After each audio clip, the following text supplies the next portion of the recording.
Welcome back, everybody. Derrick Soo, your East Oakland advocate. Well, some city problems kind of work themselves out on their own, and I'm going to talk about that today because 8 days ago, I took a picture of an RV that had been burned up by an arsonist here in the city of Oakland, in deep East Oakland. And um, this particular RV presented a problem for the city of Oakland to remove because of its overall length. It's about 38 feet in length overall. And so there's not a whole lot of places, plus things falling apart because it was in a fire. And so it creates a real hazardous situation just to move it. But yet, the city of Oakland has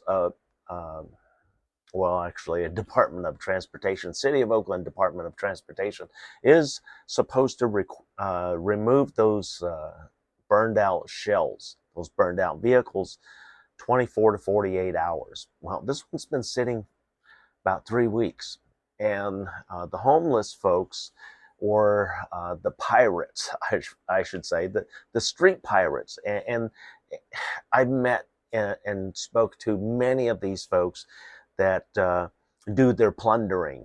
That's what they call it. This is plunder because these are abandoned items here. This is what they tell me. And it's all open season. The city of Oakland is not doing anything about this. And so we're free to take what we can salvage off of this. And that's part of our plunder. And it leaves a real bad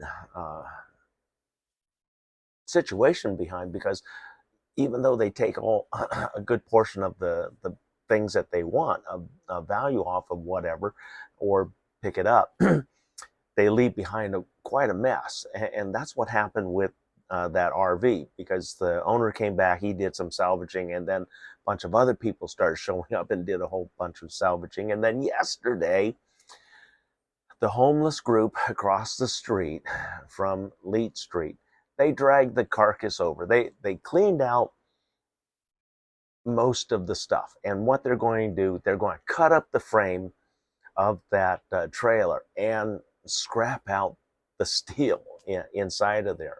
And so City of Oakland's problem, where they can't remove it because it takes a special vehicle to hook it up and remove it, number one. Number two, they don't have a place for something that big. And number three, they don't have the personnel to move it anyway. And a lot of times, vehicles like that end up staying on the street abandoned and under plunder from the street pirates until they get everything possible. But now, this particular pair are starting to beat everything up. They're beating on it with sledgehammers to break the welds and take the metal away. And then they're this evening, I'm expecting to hear saws cutting the metal, because they work at night. That's what they do, because the police are too busy at night to do anything. And so again, part of the street plunder of the street pirates, we'll call them. And I actually met a person who thought he was a pirate. He had the Jack Sparrow goatee. He was dirty. I mean, he was a disgusting person. And he thought he was a pirate. And he told me about pirate lore and the street cred and street things that happen.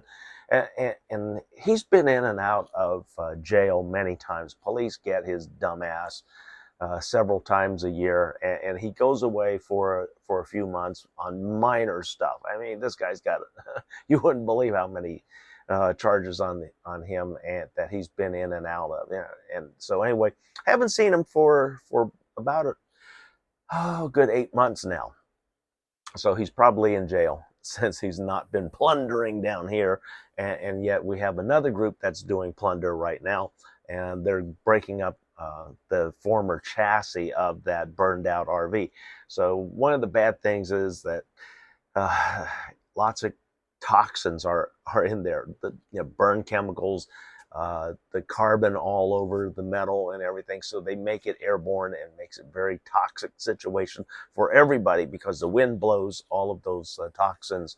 And so we all end up breathing that. And so that's a problem. For them to breathe it, I don't care if they want to kill themselves with that stuff, because I know that's what's going to happen. You breathe enough of that.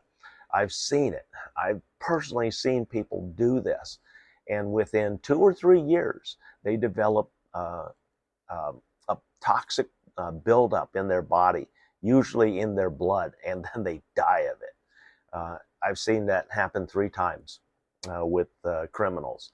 And so I just stopped talking because I know in a couple of years, they're going off themselves, just by breathing all the toxins from the burned out vehicles. But it does provide them with a little bit of money, because they take it over to the metal recyclers, recycle all of that metal.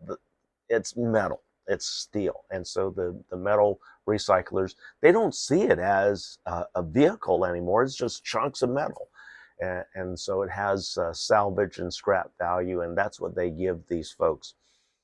And so in a way, it alleviates a portion of the city's problem, where they can't afford to do the special towing and then even store it. These crews that come around who salvage vehicles like that, cut them up and take them in for the scrap metal. Hey, more power to you, but it's a losing proposition.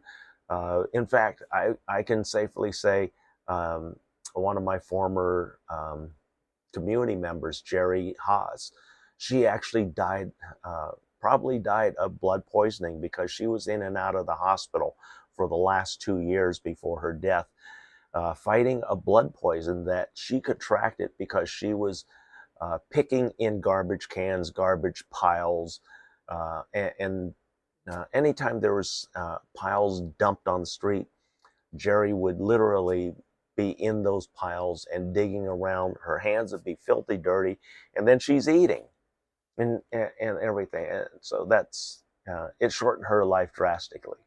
And I use that as proof to many people. The pair that's out there working, probably in 3 years, they're going to develop a blood poison or toxin in their body, and they won't be around. But here's the sad part. Many of the homeless folks, they're in survival mode. They're not thinking about the future long term. They're just trying to get by today. Thanks for joining me today. We'll be right back.